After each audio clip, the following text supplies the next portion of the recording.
to our conversation this afternoon. I'm in esteemed company, and I'm a little sort of humbled by the range and breadth of experience and expertise from our speakers today, and really looking forward to seeing where the conversation goes. And on behalf of my colleague Michael Wegier and myself as representing the board, I'm also delighted to be taking part in Refugee Week, which is such an expansive and exciting event in the calendar, and honoring a really important experience that most of us have some relationship to. And before I hand over to Michael, just to say briefly that I have worked with refugees and asylum seekers and immigrants, so from different backgrounds for many, many years in one capacity or another. But as I said, I still feel somewhat in awe of our panelists. And so I'm really, this feels like a natural area to be honoring. And I think that's what we want to do in this conversation, hence the title, Being Human, What We Can Learn from the Refugee Experience. And with that in mind, I'm going to hand over to my colleague, Michael Wegier, who will give us sort of a bit of a Jewish perspective. Michael has been Chief Executive of the Board of Deputies since 2021, so joined in the thick of the pandemic in that capacity. He's worked as a Jewish educator, strategic planner, and chief executive for other Jewish organizations in the UK, Israel, and the United States. He has a degree in Jewish history from UCL and an MA in contemporary Jewry from the Hebrew University. He's also a graduate of the prestigious Mendel Jerusalem Fellowship for Developing Educational Leadership. He served as chief executive of the Melitz Educational Centers in Israel in 2 terms at UJIA, one as director of program and later as chief executive. He also has worked as a strategic consultant for several organizations, including the Jewish Agency for Israel and World Ort. And I want to add at this point that when it comes to my introductions for Juliet, Cohen, and Kolbassia, Houassou, and Enver, Solomon, they're very abbreviated. We could be having single conversations with all of our participants, so bear with us for that. So Michael, can I hand over to you now? Yes, and thank you very much, Harriett, for bringing this together. It's hugely appreciated, and it's an honor to be on a panel with such distinguished colleagues, some of whom I've actually met at various conferences over the last 4 months regarding the Ukrainian crisis, and it's been an honor to hear you all speaking. My own background is as a child of a refugee. In fact, my father, my late father, was a refugee 4 times. First of all, when he was forced out of Poland and went to the Ukraine. Secondly, when he was forced out of the Ukraine and went to Georgia. Thirdly, when he was forced out of Georgia and went back to Poland as an internal refugee. And fourthly, when he arrived in the UK in 1946 after the war. And it would be utterly remiss of me not to point out Amos Schonfield. Amos, just wave your hand, people can see you, who is also, I want to thank for bringing together today's panel, because Amos's grandfather brought thousands of Jewish refugees to the UK, some before the war and some after the war, including my father. So he and I have a connection that really is thicker than blood, I think it's fair to say. My father's story is, of course, not unusual, either in global terms or in Jewish terms. But at Harriett's request, I am going to focus on the Jewish terms. Of course, my other distinguished panelists will relate, no doubt, to other issues. But if one thinks about not even ancient Jewish history, where there were refugees, The Jewish refugee story, starting in the mid-19th century, saw millions of Jews forced to become refugees. The reasons are varied. Some of it was persecution, some of it was economic, some of it was demographic. It's not so well known that the Jewish population in what was called the Pale of Settlement, or where the Russia and the Ukraine, increased tenfold during the 19th century. So there were masses of Jews living in Poland, Russia, Ukraine, and surrounding areas, what later became, of course, the Soviet Union. And they left and were refugees, some of whom came, of course, to this country, some of whom went, many of whom, most in the early years, went to the United States, and a great many, particularly as the 20th century processed, went on to Israel. I think it would be wrong not to give enormous credit to the state of Israel in this regard. Between 1948 and about 1952, Israel's population increased by 300%. We're now arguing in the UK and elsewhere in the West about absorbing numbers of refugees. That scale of refugee intake by the poor fledgling state of Israel is utterly remarkable. Hundreds of thousands of Jews coming from Central and Eastern Europe, many of whom were survivors of the Holocaust or in other refugee situations in Europe, like my father had been, and others, of course, coming from Jews from Arab countries. And I think I saw on the call Lawrence Julius. He and his wife have been absolutely central. Is Lawrence here? And maybe I'm mistaken, but many of you will know Lawrence. He and his wife Lynn have been absolutely central in telling the story of Jews from Arab countries who fled as refugees largely in the 1950s. I am very aware that the modern state of Israel, together with Palestinians and together with international partners, needs to address the Palestinian refugee situation. I mean, no denial of that whatsoever. That's not specifically our topic today, but of course I'm aware of it and not blind to it. But what happened in Israel in the 1950s is separate from that story and is an extraordinary tale of how, when you really want to absorb refugees, it really is possible. And that's a lesson that is important for all of us to learn. The Jewish tradition is quite fascinating here. There are a couple of lines I'd like to bring to your attention. I'll say the first one in Hebrew. V'ahavtem et hager ki gerim hayitem be'eretz Mitzrayim. You shall love the stranger because you were strangers in the land of Egypt. What a remarkable line. And the Jewish tradition is replete with this idea that we have a responsibility as Jewish people to look after strangers because we know what it's like to be refugees. I'm trying to make that as non-political a statement as I possibly can, because I know there are many people throughout the British political system, and I've been in meetings with government, I've been in meetings with opposition, who are desperately keen to help solve the refugee status and refugee situation, whether it's from the Ukraine or it's from places in Africa or elsewhere in the Middle East. I think as Jews, we have a responsibility to look at this question through a Jewish lens.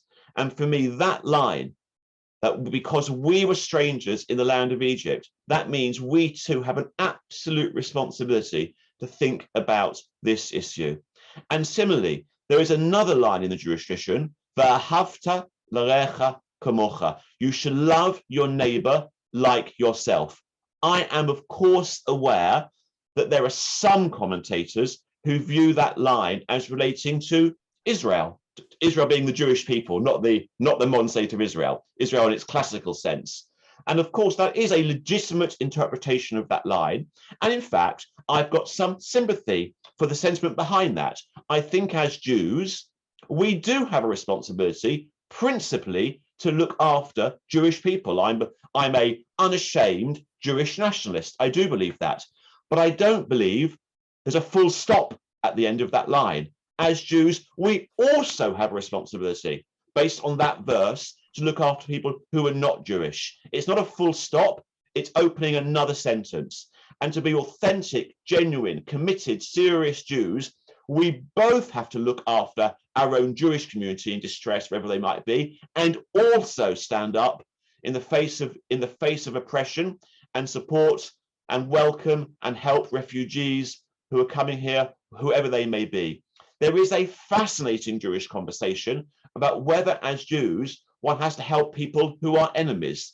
And the Jewish tradition is split on this. But I think there are enough Jewish sources who will say, yes, when you confront your enemy, give him or her water, give him or her food.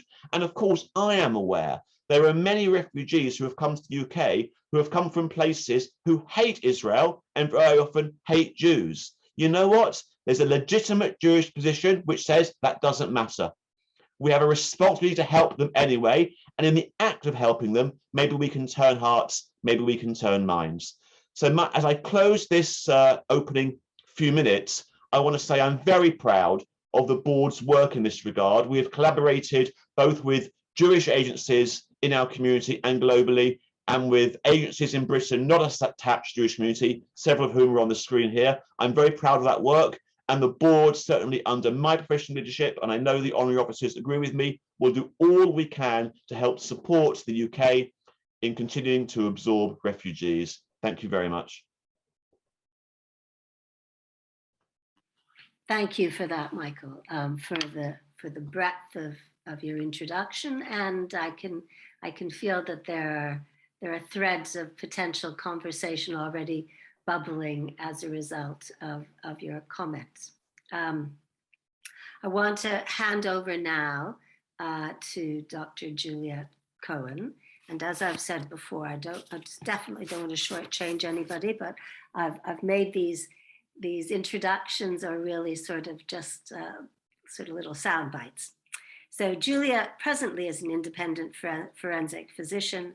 She's written over 1,500 medico-legal reports on evidence of torture, domestic violence, and trafficking. She's former head of doctors for the Medical Foundation's Medical Legal Report Service, with part of Freedom from Torture, a forensic physician, as I've said, specializing in the examination of victims of torture, domestic violence, and trafficking for servitude and prostitution, a consultant for the International Center for Health and Human Rights, and a member of the International Forensic Expert Group, and much, much more. Juliet, if you could give us your perspective on what it means to engage with people who've been through the refugee experience and what we can learn from that. Thank you, and thank you everyone for inviting me and for being here this morning. I actually wanted to start with a little bit of a historical perspective, which I came across in a book. And this takes us back to 1906 in this country, when the then Conservative government passed the Aliens Act. And what was happening then was that there were large numbers of Jewish refugees arriving from Russia at the docks in London. And the Aliens Act set up a special board that would decide if they were genuine refugees or not. And as you can see, this is something which we're still wrestling with today.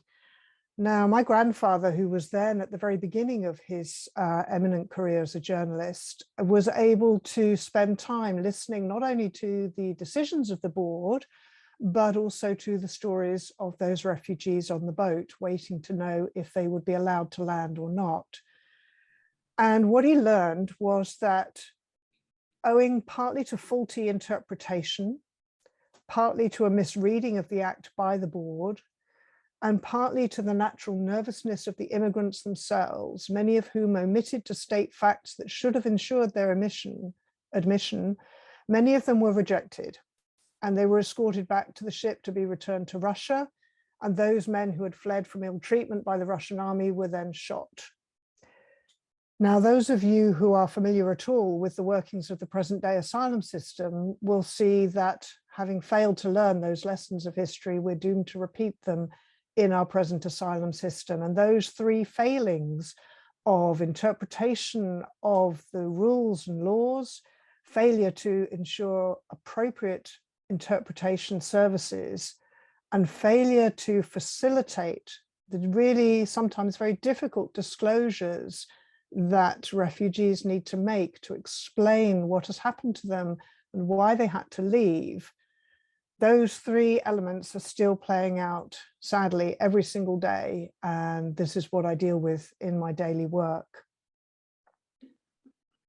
So you asked me to talk about perhaps a more direct experience of myself in working with someone who is a victim of torture and who's now making a great contribution to our society so that we could all feel great about welcoming them. And I don't, it's fine. But what I wanted to do actually was talk about someone who perhaps taught me far more. And this is a man who just came up as my next referral. I kind of operate the cab rank principle, a bit like the lawyers do for taking cases when they're referred to me. I will just take up the next case. If it's something that fits my areas of expertise and experience, then I'll examine that person and document my findings in a report. So this man came with really not very much information at all. What I knew was that he needed medical evidence to appeal the decision to deport him. And the reason that he was up for deportation was because he had served a lengthy sentence, criminal sentence in this country. And as you may or may not know, if you serve a sentence over a certain period of time, whatever status you've had as a refugee or asylum seeker can be revoked and you can be liable for deportation. And I knew that he came from a minority ethnic group in his country and had previously claimed persecution there, but there were no real details about that at all. What I did have details about were the reason that he'd been in prison and the sentence he'd served. And he'd served a sentence for attempted manslaughter, and there was a long history of domestic violence against his then wife. He was unable to see his child and been barred from further contact with his ex-wife and child. And so, as you can imagine, perhaps, you know, before you undertake an appointment like this, your imagination goes a little bit and you think, oh, who am I going to meet? Is it going to be some huge aggressive man, you know, very violent? He's just been convicted of this terrible crime. He's served a long sentence. He's going to be angry about all of this. And anyway, I called him in to my consulting room, and it wasn't the person I was expecting who stood up. It was a very small little guy, maybe 8 stone, 9 stone. That's the most he could possibly be, dripping wet. And he was very diffident and reserved in his manner, and it was quite difficult to get him talking.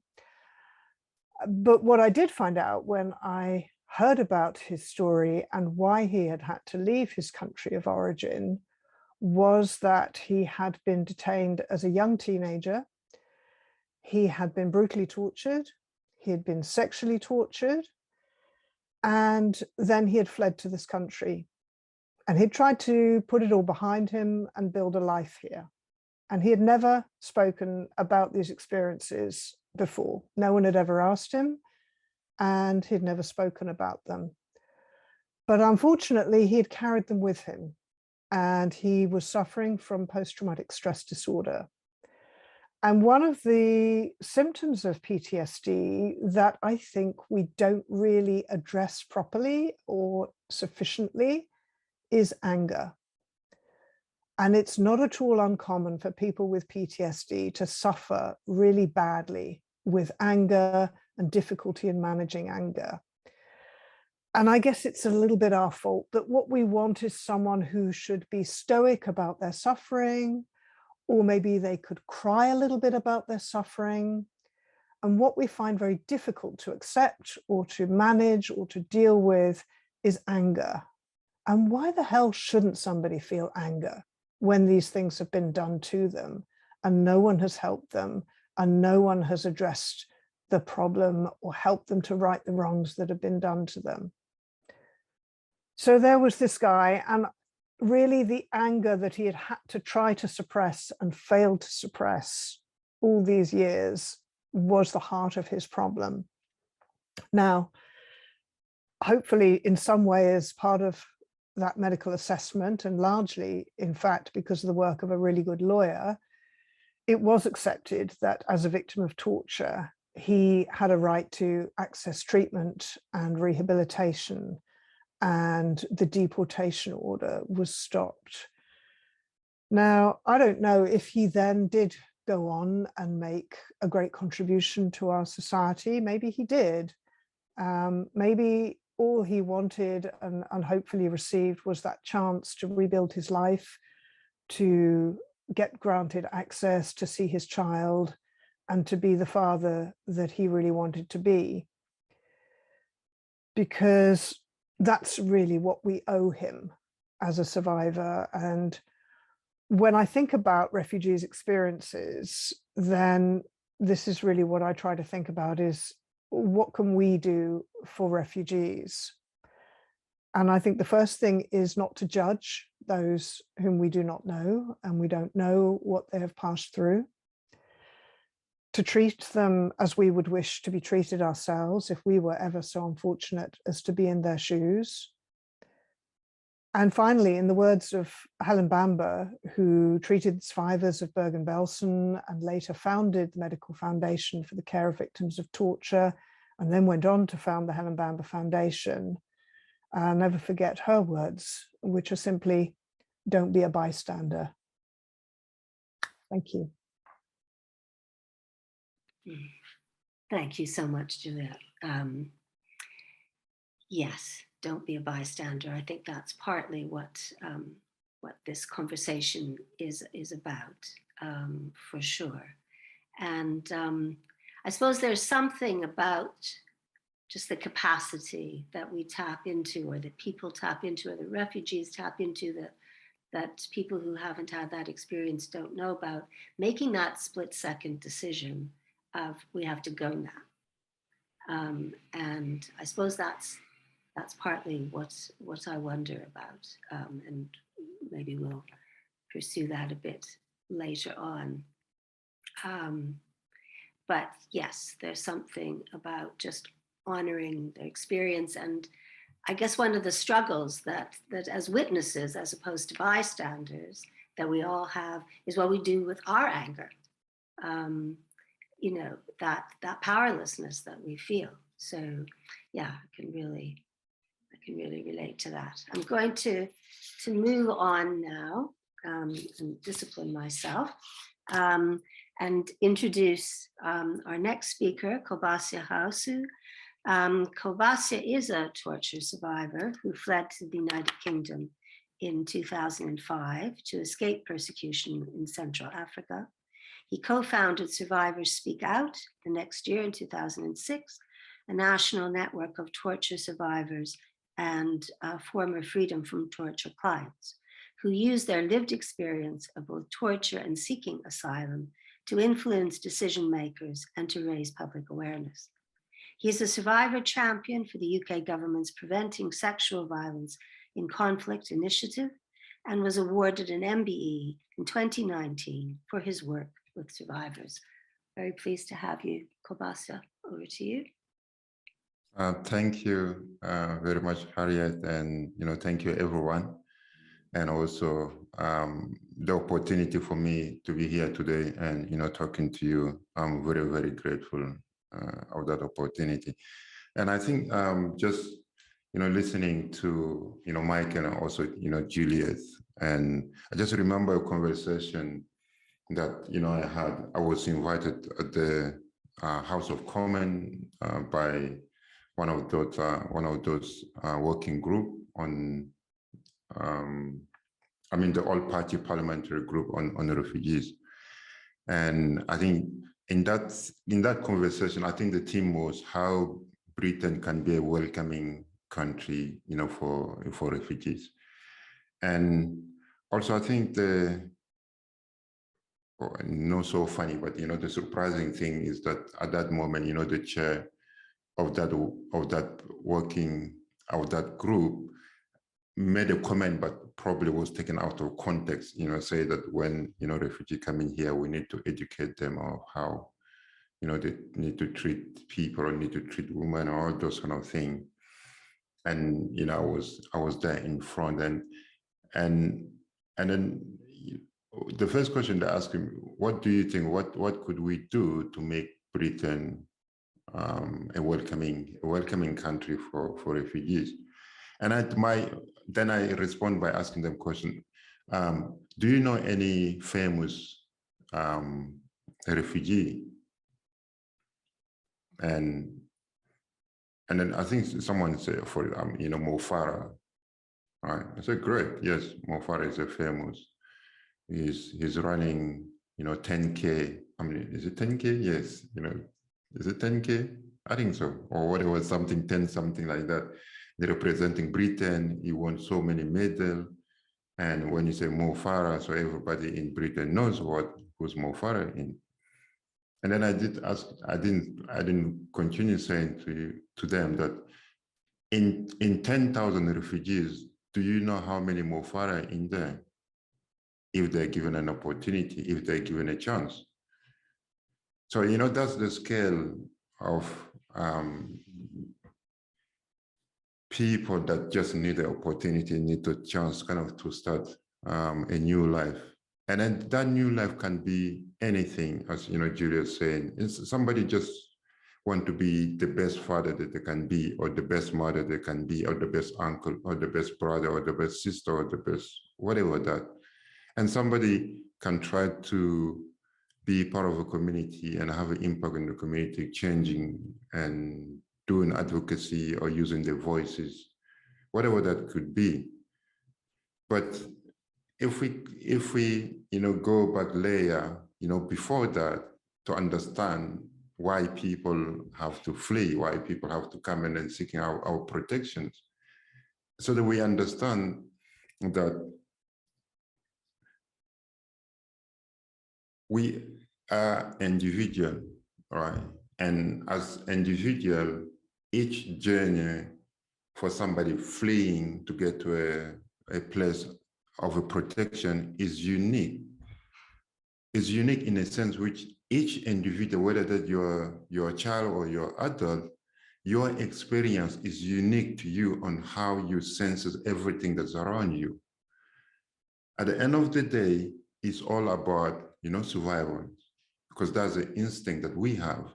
We fight to survive.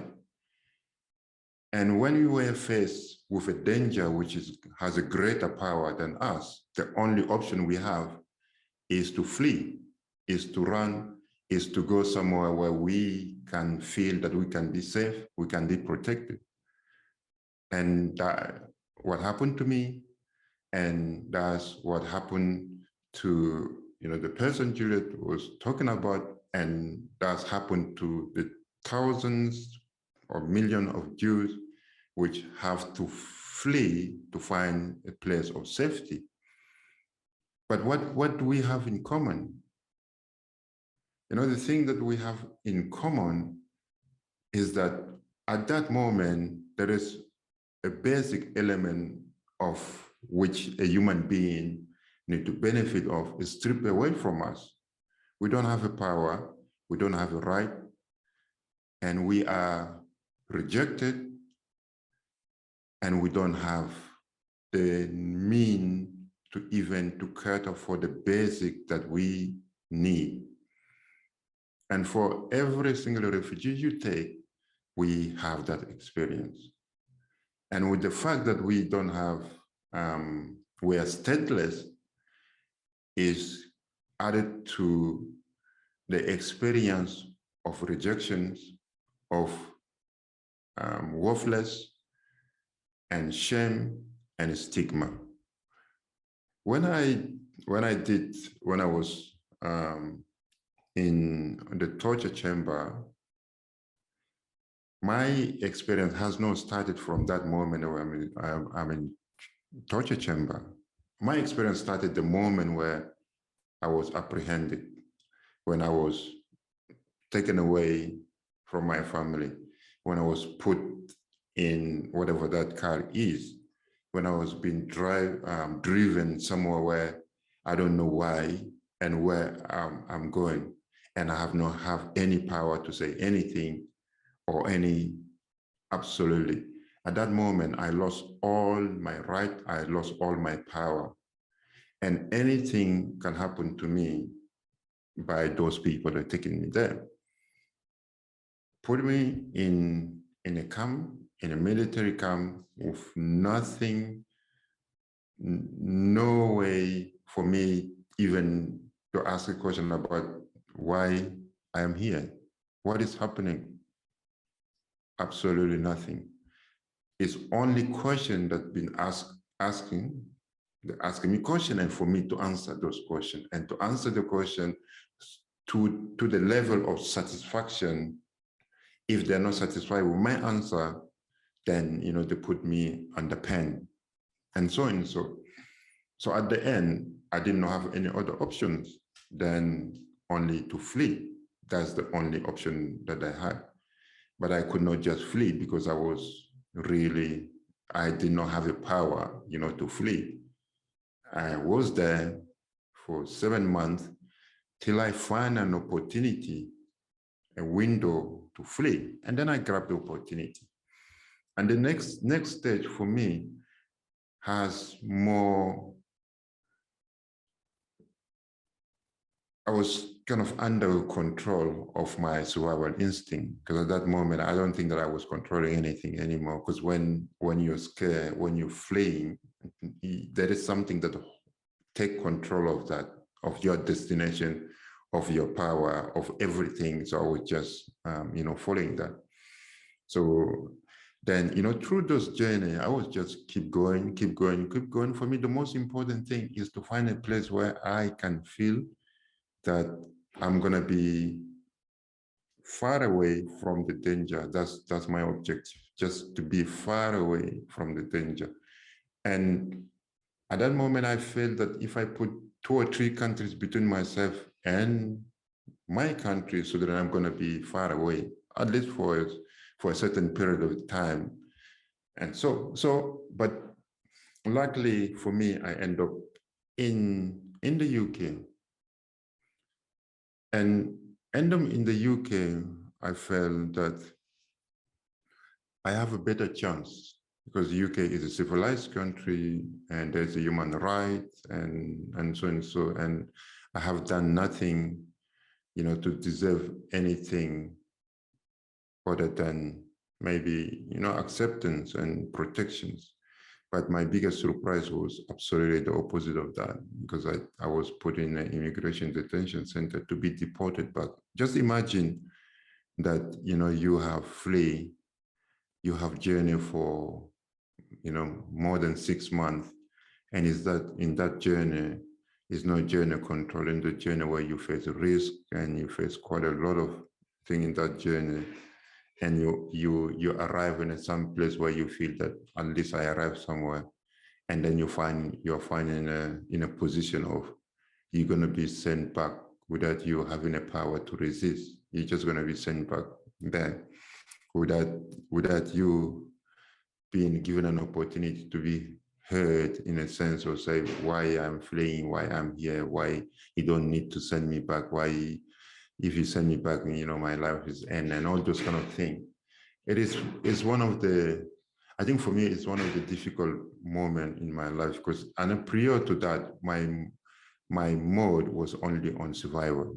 And at that moment, that's what the reality of, the life as such, life in a sense of unfairness, life in a sense of powerlessness, life in a sense of not having any right, no treating as a human being, kind of crush really on my mind. And that's the moment where I start feeling, I think the thing that Juliet was explaining earlier on, post-traumatic disorder, nightmare, no sleeping, headache, and feeling isolation, and at times feeling, is it better just to end it here now, that go suffering quite a lot before, the life ending, such. And that's a moment where everything, my mental capacity completely collapsed. And luckily for me, I did not last long in the immigration detention center like other people, because after that I was released from the immigration when they realized that I'm a torture survivor and I experienced all those things. I was released from the immigration detention center, and then I was referred straight away by a refugee organization which received me after the immigration detention center to Freedom from Torture. And straight away, I started the process of rehabilitation at Freedom from Torture to address, all those issues. And also just to let you know that I really did not understand what was going with me, what was going in my mind. And through the rehabilitation, what I understood, everything that I experiencing and the cause of it and the relationship with the, with torture and so and so. And then, from there, sorry, Harriet, just keep reminding me of the time, yeah? Just do I mean, we're we're riveted and honored, and you take the time you need. That's fine. Go for it. Thank you. Thank you. So then, going through Freedom from Torture, it helped me understand that, the feeling, the guilt that I was feeling, that I am at the cause of everything that happened to me, I am the cause of this and the cause of that, helped me understand that, in fact, it is not. And also helped me understand how my mental structure was transformed as an experience of torture. And also prior to being tortured, because I was, as a child, I lived for 4 to 5 years in a refugee camp with my grandmother as well, and also living through war for a few years as well. So all those kind of things also contributing to that. So through the rehabilitation, I understood how the mental structure, but the most important part of my Freedom from Torture impact in my life is the realization that I come to make a decision of what type of Kolbassia I want to see in the future. I think that was really key for me. That completely transformed my life in, I would say, more positive way. Because at the end of the day, I did not see my experience as something, as a burden, as a negative, and so, but as something, as an experience, and an experience which I could turn it into an expertise, and also to turn that voice to something which one can also raise awareness of, torture, combat torture, fighting torture, and also raise awareness about a life of refugees and why refugees need protection, and why we need to have compassion and empathy, to our people fleeing, and also not wishing anything that I had experienced into anybody's life. And that's through that process, which at the end of the day, I decided that I'd rather be somebody that can drive changes, can be contributing to a better society and better world, than collapsing to what the torturers want me to be silenced and just to disappear somewhere and be afraid. And so that's how I came to co-found the Survivor Speak Out Network. And the objective of the Survivor Speak Out Network is that our experience of torture and the life in exile and refugees is a tool for the society to better understand, refugees, to better understand the challenges that people face.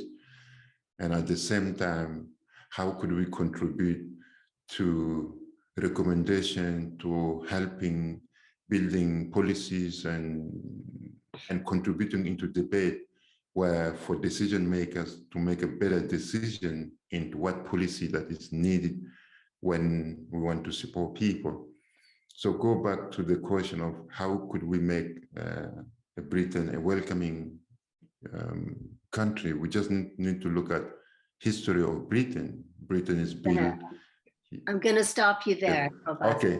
Yeah, just yeah. for the time being. Just for the time being. We'll Thank definitely have an opportunity to come back Thank you so much. I think, we all feel really honored that you've shared in such depth, and there's been such a learning. I mean, I will own up to being a psychotherapist, so my ears listen in a particular way, and you've just outlined the stages that you've experienced, and ultimately the choice that you made to claim life. There's so much more to say. We will carry on. Thank you so much. At the moment, I'm going to hand over to Enver Solomon. Enver has been Chief Executive of the Refugee Council since December 2020, following nearly 3 years as CEO of the charity Just for Kids Law. He's proud to be the first CEO in the organization's 70-year history from a Black and minority ethnic background. His work in the charitable sector is wide-ranging, including senior roles at the National Children's Bureau, Children's Society, Bernardo's, the Center for Crime and Justice Studies, and the Prison Reform Trust. He's produced a number of reports and co-edited 3 books, and prior to working in the voluntary sector, he was a BBC journalist for 10 years. I know there's a lot more I could say, Enver, but I'm going to leave it to you now. Okay. That's more than enough, Harriett. Thank you very much. And just to follow on from Kolbassia, to thank Kolbassia for his contribution. I know that speaking about experience like that isn't easy, having worked with many people who speak about their experience, and I'm very conscious about that. So I just wanted to acknowledge that and personally thank Kolbassia. I'm going to say a few things about what it means to be a refugee, informed from our work at the Refugee Council with people that come here seeking asylum. We work with unaccompanied children as well as adults. We're the main provider of services to unaccompanied children across England. And I'm also going to draw on a bit about my own perceptions from my family history. My mother came here from apartheid South Africa. As an Indian, fleeing the political persecution in apartheid South Africa. My father's family were Jewish refugees a generation ago from Eastern Europe, a few generations ago actually, facing the pogroms there. So the first thing I really want to say is what it means to be a refugee is that you are not illegal. Because today the prevailing language is that people coming here as refugees are illegal. And I use this phrase because it was sent into us by someone who supports the Refugee Council, who came to this country as a refugee very recently in response to the Rwanda situation. And this person simply wrote on a postcard, "Refugees are not illegal. I am not illegal. I have never been illegal. I came to the UK as a refugee." And the second thing that I think is important to say very clearly is that refugees do not choose to be refugees. Kolbassia didn't choose to have the horrendous experience he went through. Neither did Juliet's clients, who she spoke very movingly about, or other clients. Neither did any of those on this call who have family members who came to the UK as refugees. Neither did any of the people that we work with at the Refugee Council. And I was reminded of this fact very powerfully on Tuesday when I was speaking at a Refugee Week event in Parliament, organised by the Afghan and Central Asian Association. Of course, there were many Afghans in the room. But on the panel with me was a very powerful woman who's an Afghan student in London and a women's rights activist who came to the UK as a refugee from Afghanistan recently. And that's the first thing that she said. It was not my choice to be a refugee. And I think it's really important that we always remember that. The next thing relates to the theme of Refugee Week, of healing. And we've heard about trauma. We've heard about the trauma and the impact of trauma from Kolbassia. and also from what Juliet powerfully said too. But the other side of that trauma is recovery, and the fact that many people coming to the UK, having experienced unimaginable things, are in a period of recovery. And our therapeutic work is very much about that recovery.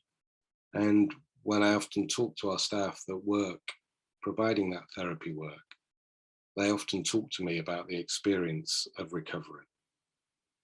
And part of that experience of recovery and what that recovery means, and if you like, one of the positive sides of that is the resilience. I was speaking, I've been speaking quite a lot this week, but I was speaking yesterday in Hammersmith alongside 8 young people who came to London as unaccompanied asylum-seeking children, supported by Hammersmith Council and supported through our national service, funded by the Home Office, working with unaccompanied asylum-seeking children. And those 8 people had very individual, powerful contributions that were all very short videos of just a minute, and their words on the theme of healing and what it means for them. And they talked about what they do when they're sad. They talked about how they listen to music. One of them talked about how they play football. The other one talked about how she made coffee in the way that coffee is made in her homeland. Another one talked about just being with friends. Another one talked about just going to a place in a park and being alone. And what that tells us about the recovery and the trauma and the healing is the incredible resilience. The resilience of those 8 individual young people that came here as children to find a way of dealing with their sadness that enabled them to be resilient and to exist and to live alone in the UK, having come here as individual asylum seekers.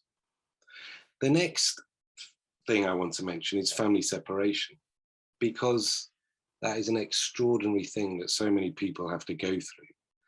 And the loss of contact with family members, the separation from loved ones, cannot be underestimated. Of all the Afghans we're currently working with that are still in hotels, the number one thing that matters to them consistently in our work is anxiety about their other family members, the family separation. And that experience of family separation can never be underestimated. My next point is about danger. And I think this matters a lot because at the moment there's a lot of political conversations about individuals who take routes that are so-called, in the government's words, illegal, but are actually not illegal.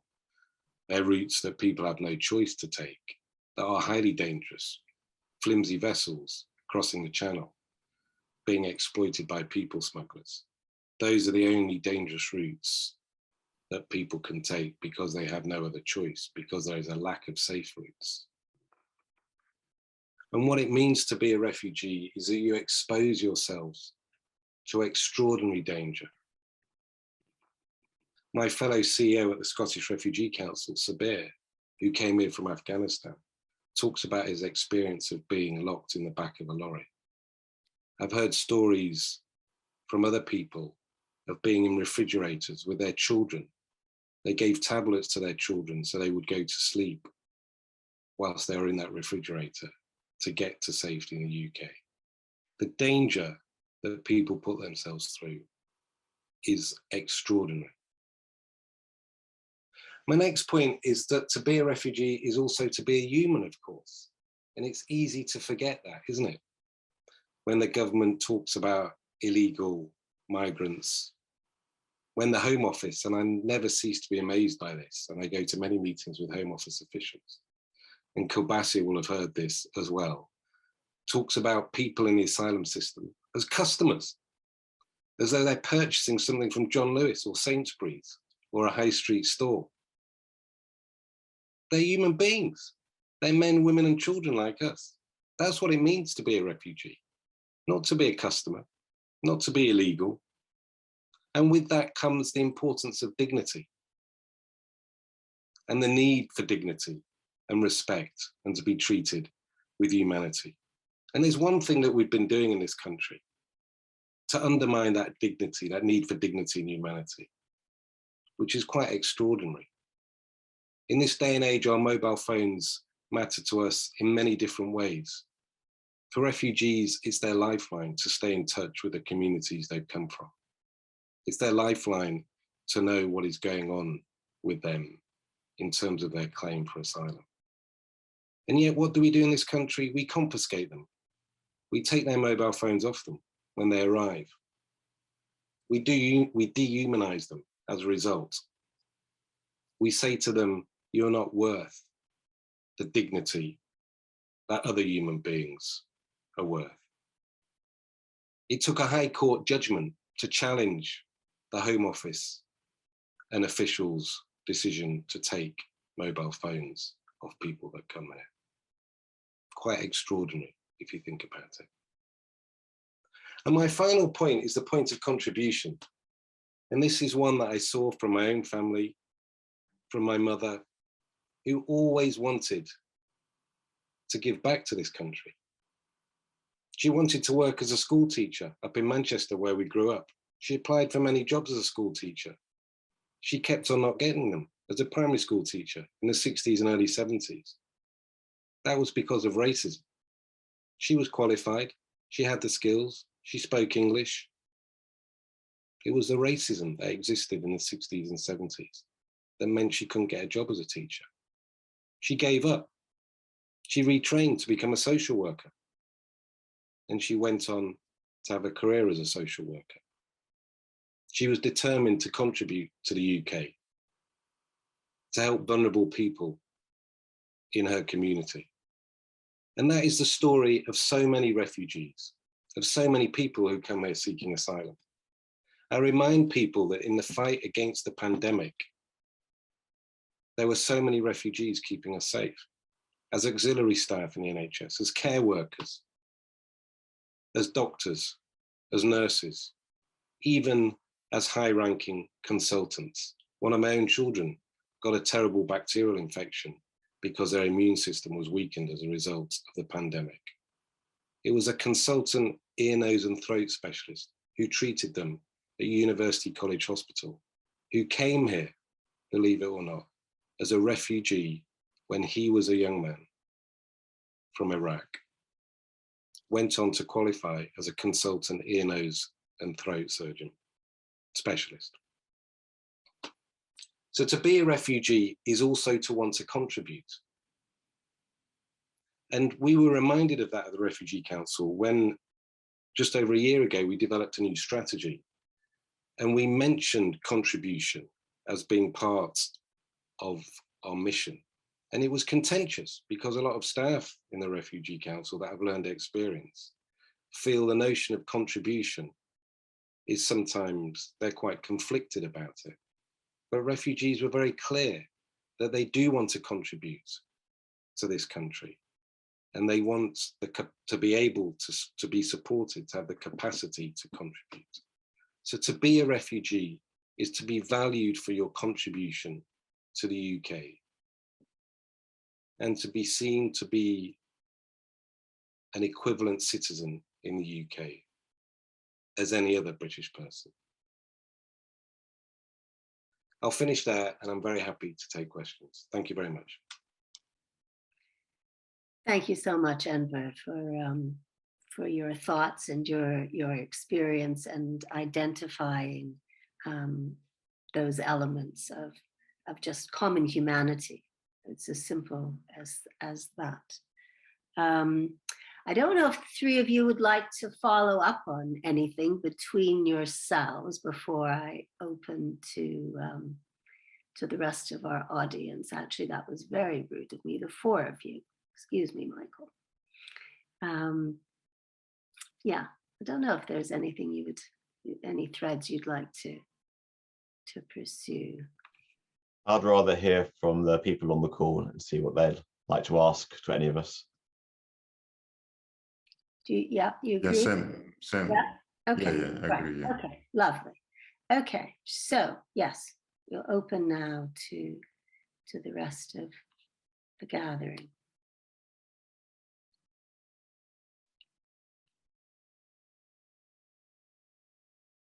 Yes, Trixie, unmute.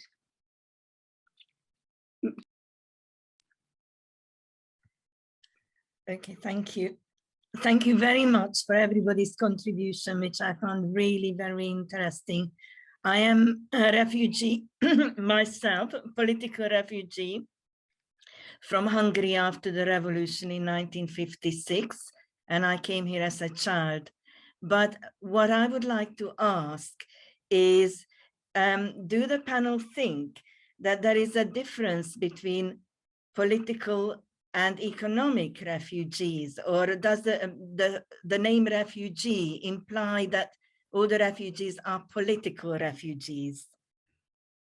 Because I think that in England or in the UK, the problem is that many people think that, yes, they can understand political refugees like myself as well, but they might be very resentful about what they call economic migrants. And I just wonder what your view is about that distinction. Okay, thank you, Trixie. Yes, who would like to pick that up first? Juliet, please. Yeah, I just want to comment briefly on something I nearly spoke about in my longer talk. It's about, when do you leave? When is the right time to leave? Because often one of the first things that happens is an economic squeeze on a minority group. Now, my great-grandfather's family left what was then, I think, Poland, although it changed a lot, in 1870. And at that time, it probably wasn't as repressive as it very soon became in the decades following. And so as a family, they understood themselves to be economic migrants.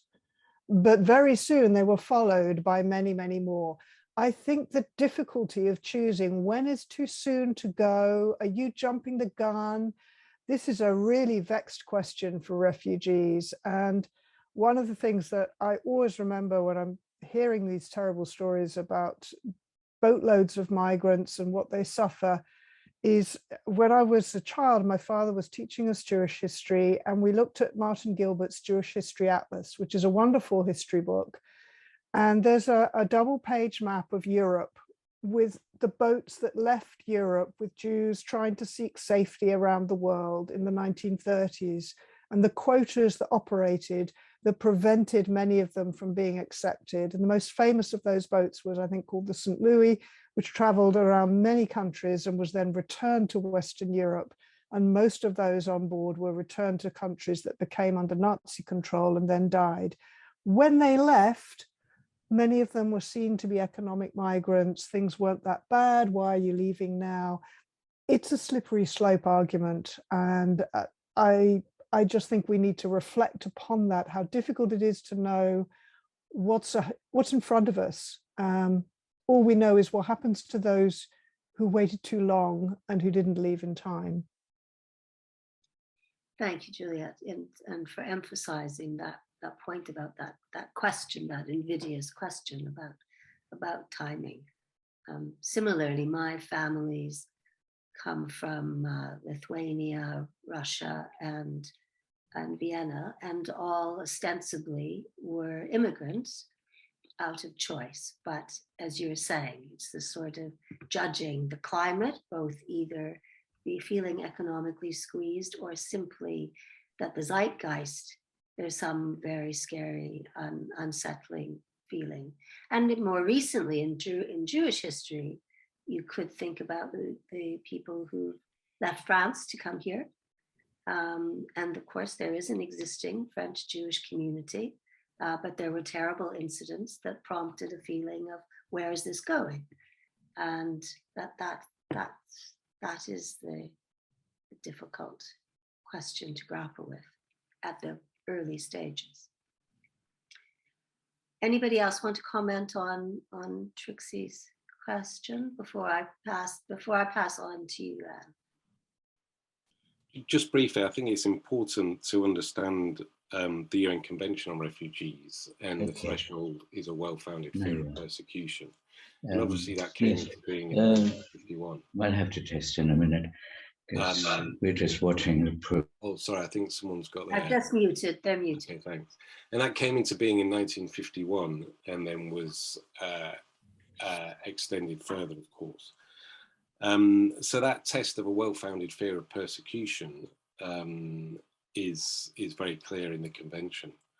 And this suggestion from the Home Secretary that everyone coming across the channel are economic migrants, or the vast majority, just doesn't hold up, because the Home Office's own data shows that 75%, 3/4, are found to have a well-founded fear of persecution at initial decision.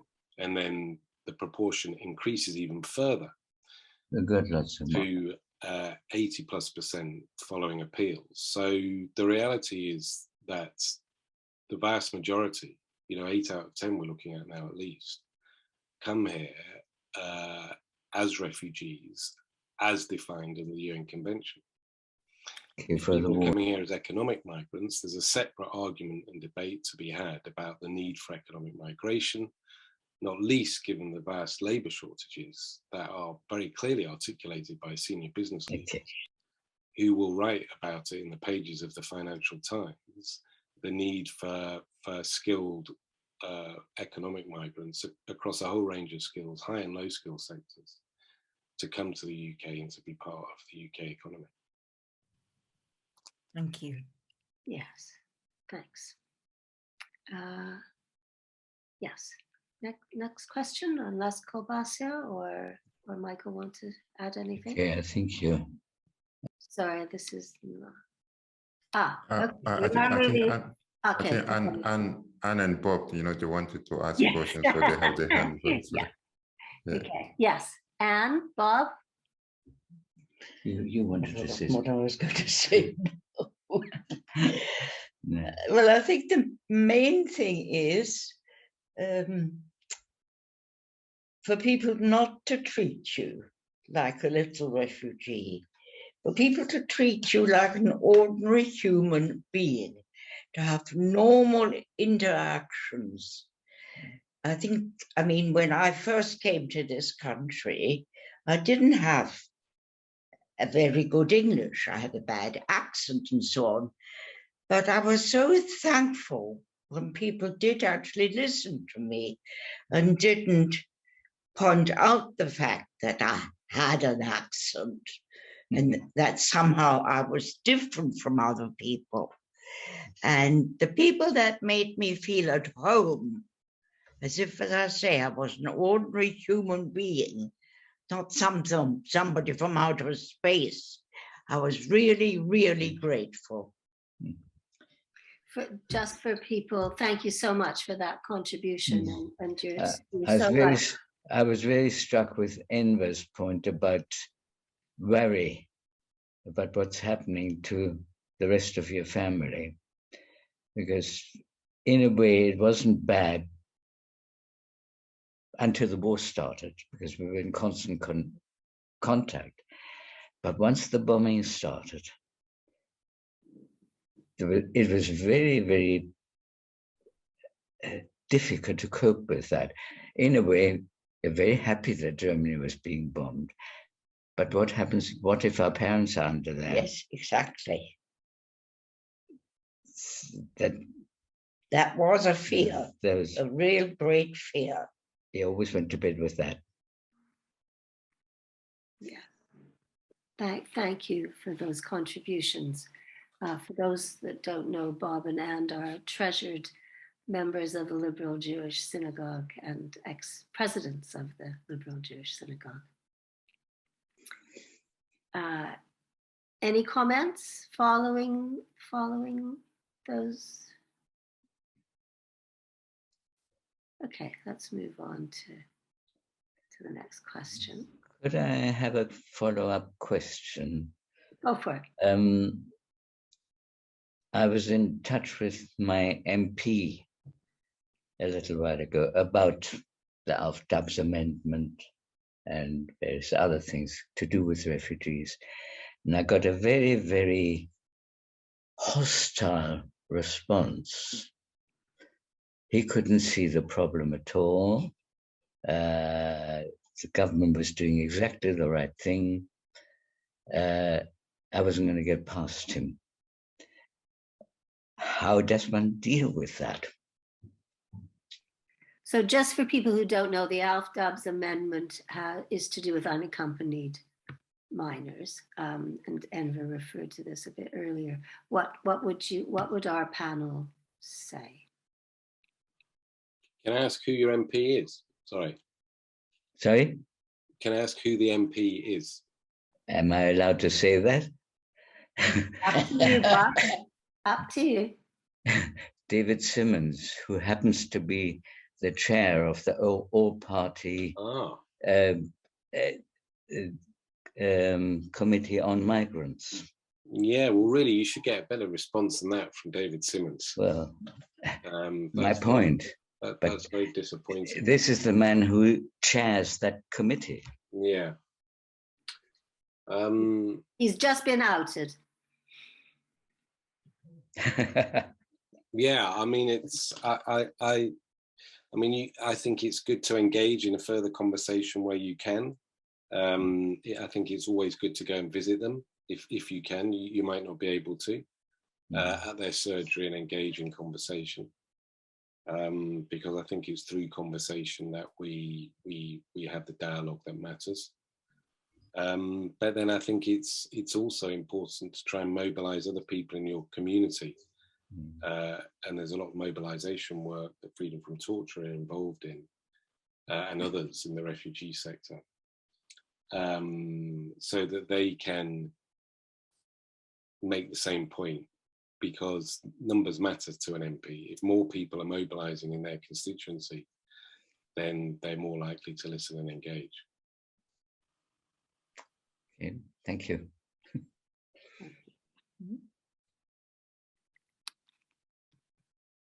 Next question.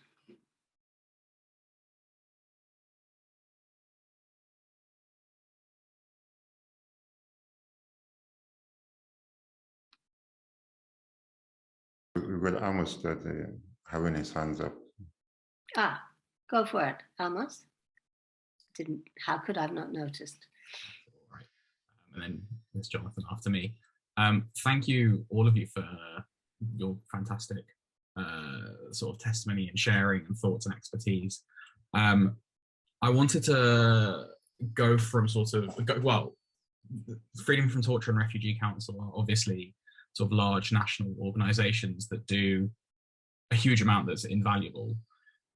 How can grassroots groups, community groups, faith groups contribute to the community and society that you're trying to build? What are the steps that we can take? As practical as you can think, but also, any thoughts and ideas for how we can take this forward? Right, who'd like to start? Yeah, I can start with this one. Yeah, I think thank you, Amos, and I think it's a really important question. And it's really an angle that we need to explore as a global communities. I think this goes also a little bit touch on the question of Bob, as well, because I think at the end of the day, I think that's in reality is working differently, but at the end of the day, we are the people that are putting decision makers in those positions. All right. And at the end of the day, their job is to respond to our queries and to respond to our direction and guidance that we decided. But the reality is work, differently. People that get voted, and as soon as they get voted, they forget the grassroots. And the grassroots, where really the actual change is happening in terms of the community level and in terms of being compassionate, empathies, and all those kind of things, that is in the community level. At the end of the day, refugee or no refugee, you live in a community and you live with your neighbor. If your neighbor is a refugee, that's your close contact, and so and so. So what we trying to do at Freedom from Torture to address that is because we're running a pilot, currently about so we organizing a trainings, a workshop for a period of time, and we gonna have like a 25 communities or grassroots, leaders, people in the community, to help them, empower them and build their capacity in terms of helping lead the changes that we want to see. So in short, we need to create a movement of people. And in that movement, we need to have a mixed movement. People with the lived experience of the asylum or the system they want to change, and also anybody else, part of the community. So when we have a movement, and if the movement is strong, the movement has a voice and have a directions, then the decision maker will take notice. And when they feel that there is a movement, there's a body, and they always want to be on the side of that movement. So we're starting with that, with this template, with this pilot, and then we're going to see how to expand it, so that at the end we will have a movement. And in that movement, because I think when you create a movement, is that each part of the movement can lead its own, directions, and so, but we all come under one objective of achieving whatever that objective that as a movement we decide. So that's what we working on at Freedom from Torture, right now. Thank you for the question. Thank you so much. That's, yes, a global movement. I'm going to be a bit ruthless because the hands are really going up now. Yeah, it's really very quick. It's just the Together with Refugees initiative, which is a coalition right across the sector of grassroots organizations. Do look it up if you haven't come across it already, and reach out, because there's lots of collaboration, cross-fertilization, engagement through that very large network of over 400 organizations, of which Freedom from Torture and Refugee Council are founding members. Thank you for that. Jonathan, I think you were first. Apologies if I've got the order wrong. No, it's really just an observation. Is that, none of my grandparents were born in this country. My father's parents came as children from Eastern Europe, and my mother's parents came. They left Austria the day after the Nazis marched in, and they, like refugees today, they travelled through France, but they didn't stop in France. They carried on through to Dover. And the things that Enver said about what is a refugee, it matches so much with what me and my grandparents used to tell me about how their experiences and their feelings 80 years ago, that, wherever you're coming from and whatever specific, situation is you're fleeing, there's obviously something that makes it a shared experience. Absolutely. So they are individuals, as Kolbassia mentioned earlier, with a very individual experience and a common experience as well. Maya. Hi, thank you. And thank you. Really inspiring to hear everyone's contributions. I'm Mia, I'm the director of Renekasan, a Jewish human rights organization. So this is maybe very much a follow-up to Amos's question, is what can we do? And one of the things that Renekasan does on issues of asylum and refugees, but across human rights issues, is really the fact that as a community, we are speakers by experience. And I think we have this ability to leverage that ability to identify and use our reach on different levels and environments, if it's political, even financial, social, and really leverage that. The other thing is the language, and this was referenced quite a few times, from a current policy that criminalizes refugees to the way we describe individuals that come here as refugees. And if we go back to Michael's opening remarks, what is it about us as Jews? It's our values. And if we reflect these values in the language we use, and if we're very conscious on the language that we use, and we encourage and the framing, So language that talks about fairness and justice and inclusion, I think that goes a long way. And then finally, as a Jewish campaigning organization, we have different calls to action, practical ways that and actions that people can take. What we have done, which is probably different to the Refugee Council, is we've provided the what's Jewish about it. So many of us, feel that that's where we can add value, that's where we can act. So I'm going to put the link on the chat. Please, by all means, there are different types of actions and everyone's encouraged to take part. And this is always, of course, in partnership with the wider sector led by Refugee Council and other organizations. Thank you. Thank you. And Mona, got your hand up? Yes, no? Maybe not. Okay, leave that. Were there any further questions? Right. My name is Mona Jones, and I have worked at the Home Office as a refugee caseworker. I also worked on the other hand in the community, helping out refugees, illegal immigrants, and people of uncertain resident status in the UK.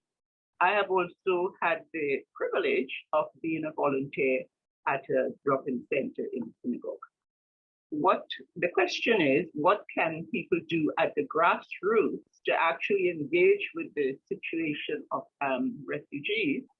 And I heard about the MP who was not as helpful as one would like. And I was just wanted to say that we cannot be discouraged by unhelpful responses initially, and we have to keep going with our MPs, because our MPs are our representatives at government level. So if we everyone has an MP, and if we keep plugging away at them, we might get further than we hitherto thought.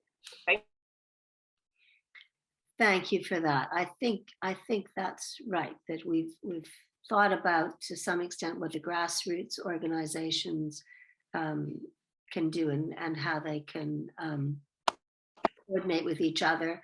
But also part of the point of this kind of conversation is to keep our momentum going and not to feel defeated, even in a time that's pretty hard to keep our morale up, particularly in this regard.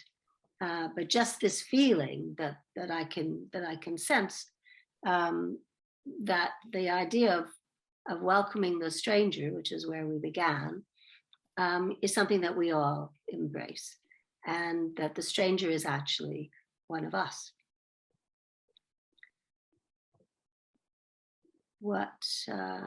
Any last questions? Got a few minutes left, or comments that you want to make? Yeah, I can just make a comment quickly. Just on point that Mona Jones that highlighted. I think I want to give example of the Rwanda plan. One, I don't know if you all aware of that. The government have a struck agreement with Rwanda so that single male refugees coming here will be deported to Rwanda for them to try to secure protection over there. In fact, we just failing in our responsibility toward signature of the Refugee Convention, and also failing our responsibility toward refugees. But one thing that is really positive and highlighted how togetherness can defeat anything is the way that the community as a whole come together to say no to the government that the first flight that was planned for is it Tuesday last week or something like that this flight would not go. And that was really powerful, how different corner of the country come together and say no, whether that in the media, whether that in social media, whether that in the street. And we managed to make sure that this first flight did not go. So that's another example of how we come together grassroots, and every single person that we can say no not under our name.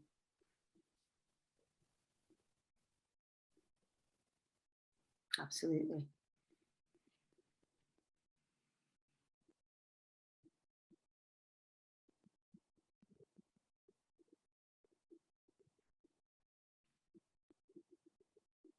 Any more thoughts? Buckling?